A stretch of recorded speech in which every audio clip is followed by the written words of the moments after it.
Now what will you say if I were to tell you that the pharma industry is also using line shafts in their air conditioning system?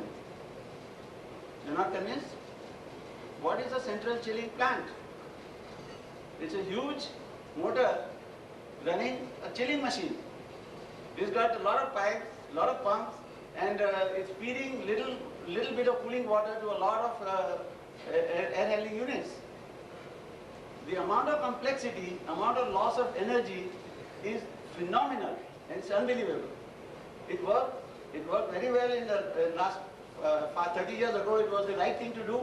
There was plenty of energy. Energy was not a very costly thing. Plenty of space. Good engineers were available. Very cheap. It's not so now. The trend now should be more efficient, more reliable, individual units, and those that are highly energy efficient. Energy efficiency and performance should be the keywords. So those of you who have central plants working should take an energy audit to see how much money you are losing, and then take those plants and give them to your competitors. That will save a lot of money to you and give you a big advantage. Starting with this idea that most of the pharma industry, major amount of air conditioning is used for low humidity. So I would like to spend another 3-4 minutes to explain to you what the concept of humidity is. So please start here.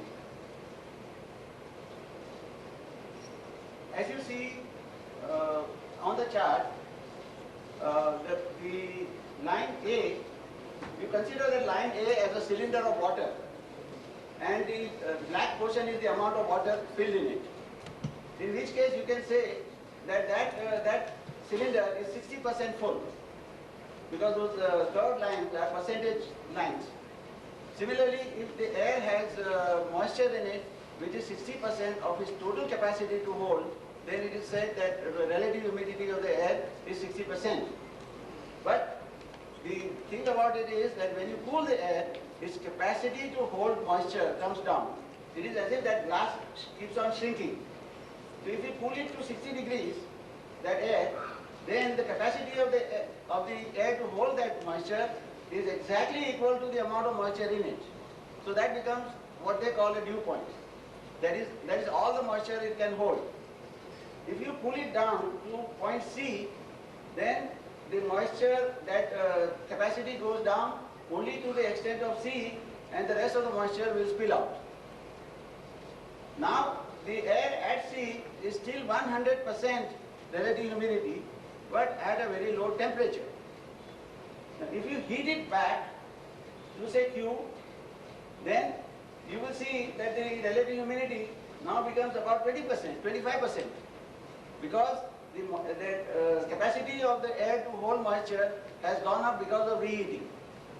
So getting low humidity is a process of first cooling the air to its dew point, then cooling it further to remove the moisture, and then heating it back to the design temperature to get the relative humidity.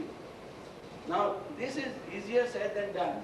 If you see the next slide, you'll see why it is more difficult to get lower humidity. Now here the two load lines, both are having rooms having 1 ton of load. The upper one is normal air conditioning, where there is very simple cooling and dehumidification, and then the air enters the room and it picks up the moisture and goes up to the design conditions.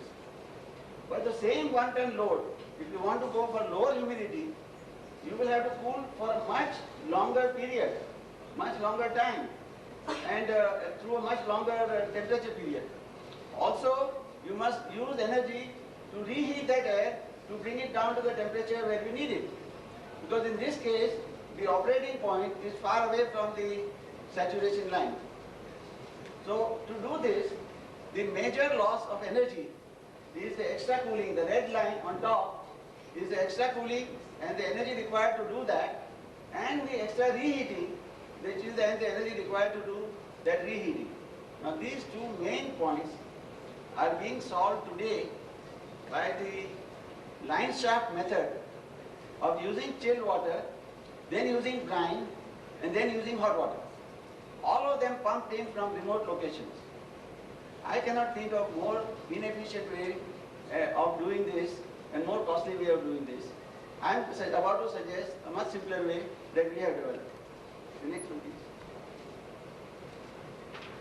Suppose we use an air-to-air heat exchanger between the supply air, which is at 4 degrees, and the return air, which is at 24 degrees. I am sure that you will understand that this reheating requirement will be met by the reheating of the supply air, and the pre-cooling arrangement will be met by the pre-cooling of the return air. So at one stroke, we have solved both the problems with a very simple and very effective solution. However, and this is the way it works. You see, the upper line is the total load required to cool the air and reheat it, while the smaller line is when you use it, you get that energy, only that much